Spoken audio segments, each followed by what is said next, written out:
of this university. Please. Thank you. Welcome to Tel Aviv University, and welcome to the two-day very packed symposium on the Iranian Revolution 30 years after, which is run by our Center of Iranian Studies. Just a word about this center. It's probably one of the top centers in the world on Iranian studies. I'm very, very proud of this center. And probably this kind of symposium, I'm not sure we have had such a symposium on Iran in Israel so far. So kudos to David Menashri, Professor David Menashri, who is very active in running the center. The center was co-founded by, as David told you, on the one hand by Lord David Alliance, and on the other hand by Laura and David Mirage, and which gave the support for the first 5 years. But then David Daoud, my dear friend, added to the support to make it permanent. So we now have permanent support for the center, which is wonderful. And actually, we are celebrating today not the Iranian Revolution. We are celebrating David's receipt of the honorary degree from Tel Aviv University last week. It was a small way to say to David, thank you.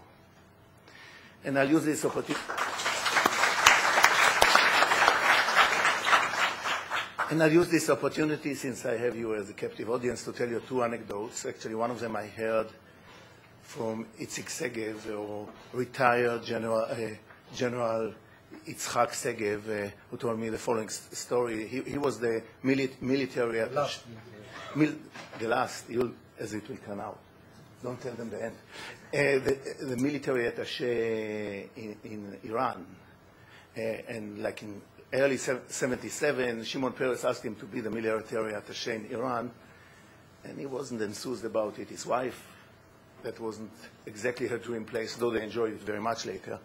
But one of the arguments Peres had was they've had 3,500 years of stability. Actually, he left Iran 8 days after Tehran fell, and one of his friends from the American embassy offered him a shelter. So he kindly refused. The other anecdote, by the way, there was a young PhD student running around in Tehran on these days. His name is David Menashri. And the other anecdote is about our Lord. He was possibly one of the earliest people to warn the West on what's going to happen in Iran. But nobody listened. So he warned the Israelis, he warned the Americans. He told them what's going to happen, but everybody was complacent. So these are the two anecdotes. I'm sure you'll have a wonderful two-day symposium, and I wish I could share it with you, be here with you, but I can't. And I hope to see you more in Tel Aviv University on Iranian studies and other interesting topics as well. Thank you.